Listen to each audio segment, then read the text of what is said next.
2-3 साल पहले एक न्यूज आई थी जो मैंने एक न्यूज़पेपर में पढ़ी थी, आप में से भी बहुत सारे लोगों ने शायद पढ़ी होगी और ऐसी न्यूज आती रहती है।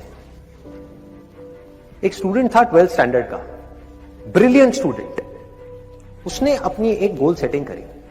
उसने अपना एक टारगेट बनाया कि मुझे 12th में मतलब के बोर्ड्स के एग्जाम्स में 98% चाहिए, और उस टारगेट के बेस पे उसने आगे की अपनी सारी प्लानिंग कर ली कि जब मेरे 98% आएंगे तो मेरा इस कॉलेज में एडमिशन होगा, फिर मैं ये करूंगा, फिर मैं वो करूंगा। ऐसे ऐसे सारी प्लानिंग करता चला गया। एग्जाम्स हुए, रिजल्ट्स आए, उसकी परसेंटेज आई 96% और उस लड़के ने सुसाइड कर लिया। और ऐसे एक या दो एग्जाम्पल नहीं है, इंडिया के अंदर हजारों ऐसे एग्जाम्पल हैं जिन्होंने नंबर कम आने की वजह से सुसाइड कर लिया। ये तो हो गया एक एक्सट्रीम एग्जाम्पल, लेकिन अगर मैं बात करूं उन स्टूडेंट्स की जो नंबर कम आने की वजह से डिप्रेशन में चले गए, परेशान हो गए, जिंदगी से हार गए, जिनका कॉन्फिडेंस 0 हो गया, जिनको कुछ समझ नहीं आ रहा कि हम आगे क्या करें, तो ऐसे कितने स्टूडेंट्स होंगे इस टाइम इंडिया में? लाखों हैं, करोड़ों हैं, पता नहीं कितने हैं जिनकी जिंदगी खराब हो रही है। किस वजह से?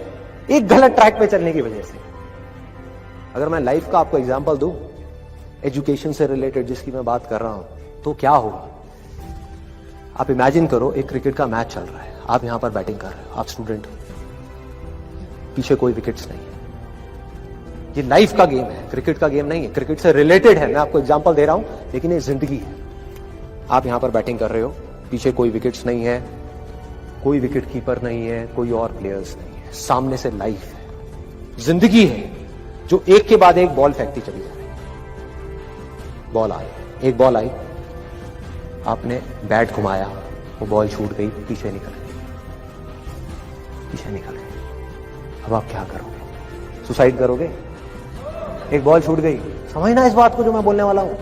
एक बॉल छूट गई, सुसाइड करोगे? आप पेरेंट्स हो, आपके बच्चे से एक बॉल छूट गई, क्या कहोगे उसको? मर जा? क्या कहोगे उसको कि तू हार गया, जिंदगी से हार गया, अब तू कुछ नहीं कर सकता, तू किसी काम का नहीं है? ये करोगे? तो क्या है लाइफ? लाइफ को समझो। लाइफ वहां तक नहीं है जहां तक आप सोच रहे हो, आपकी सोच से परे है। जहां तक आपकी सोच नहीं पहुंच सकती, वो है असली जिंदगी। तो हुआ क्या? एक बॉल छूट गई। वो बॉल क्या थी? वो एक अपॉर्चुनिटी थी जो नंबर्स के रूप में आपके सामने आ रही थी, एग्जाम्स के रूप में आपके सामने आ रही थी कि भैया 12th के एग्जाम्स हैं, सामने से जिंदगी ने एक अपॉर्चुनिटी फेंकी, वो निकल गई। मैं ये नहीं कह रहा वो अपॉर्चुनिटी नहीं थी, मान लिया नंबर आ जाते तो ठीक है, कुछ अच्छा हो जाता, निकल भी गई, क्या फर्क पड़ता है भाई? ये गेम ऐसी है जहां पर मैंने आपको कहा ना, कोई विकेट्स नहीं है, कोई और प्लेयर नहीं है, मतलब कि आप चाहो भी तो इस जिंदगी के खेल में आउट नहीं हो सकते तब तक जब तक कि आप मैदान को छोड़ करके भाग नहीं जाते। दुनिया की कोई ताकत आपको हरा नहीं सकती अगर आप पिच पे डटे रहो। लाइफ का सिर्फ एक काम है, वो एक के बाद एक बॉल फेंकती चली जाएगी। एक बॉल आई एग्जाम्स की, निकल गई, कोई बात नहीं, एक दूसरी बॉल आएगी, कोई और चीज की आएगी, फिर कुछ और आएगी। अरे हजारों बॉल्स आएंगी जिंदगी में। ये बॉल्स क्या है? अपॉर्चुनिटीज है। कोई छोटी अपॉर्चुनिटी है, कोई बड़ी अपॉर्चुनिटी है। जिसको आप बड़ा समझ रहे हो वो छोटी है, और जिसको छोटा समझ रहे हो कई बार वो बड़ी होती है। Share chat.